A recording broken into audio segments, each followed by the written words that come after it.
युरोपमध्ये महाराष्ट्र आता नंबर 1 वर गेलेला आहे. त्याच्यामुळे कुठल्याही पॅरामीटरवर आपण अगदी सोशल पॅरामीटर्स बघितले तरी महाराष्ट्र बदलतोय. आणि म्हणजे काही गोष्टी मला या ठिकाणी सांगितल्या पाहिजेत की उदाहरणादाखल गडचिरोलीसारखा जिल्हा की जो नक्षल अफेक्टेड जिल्हा म्हणून म्हणजे आता आपण तर नागपूरवाले लोक आपण नेहमीच जातो गडचिरोलीला. आपण खूप जास्त जातो तिथे. नाही मी तर जास्त जातोच. मी पालकमंत्री पण आहे. त्यामुळे म्हणजे गडचिरोलीत रात्री थांबलेला मुख्यमंत्री आणि उपमुख्यमंत्री दोन्ही मीच आहे. मी अनेक वेळा थांबतो तिथे. त्याच्याशिवाय आता पण कोणी थांबलं नाही आजपर्यंत. कोणी नाही थांबलं माझ्याशिवाय. पण लोकांना आश्चर्य वाटतं. पण आजची परिस्थिती अशी आहे की गडचिरोलीमध्ये आज ज्या प्रकारचं मायनिंग होत आहे, स्टील प्लांट तयार झालेला आहे, अजून 30,000 कोटीचा स्टील प्लांटचं इन्व्हेस्टमेंट अप्रूव्ह झालं आहे, त्याचं काम सुरू होत आहे.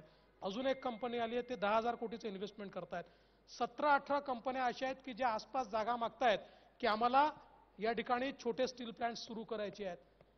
त्यामुळे एक प्रकारे स्टील हब ऑफ इंडिया किंवा स्टील सिटी ऑफ इंडिया पुढच्या काळामध्ये गडचिरोली होणार आहे. आणि इतक्या मोठ्या प्रमाणात हे परिवर्तन त्या ठिकाणी आपल्याला पाहायला मिळत आहे.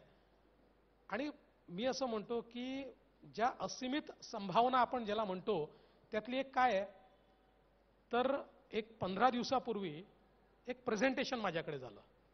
ते प्रेझेंटेशन काय आहे, वॉटरवे तयार करण्याचं. कुठून?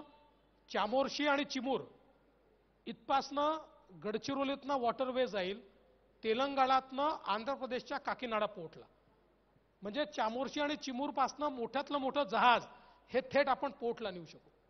म्हणजे आता विचार करा, नागपूरपासनं 100 किलोमीटरवर पोर्ट कनेक्टिव्हिटी आली, गडचिरोलीत पोर्ट कनेक्टिव्हिटी आली,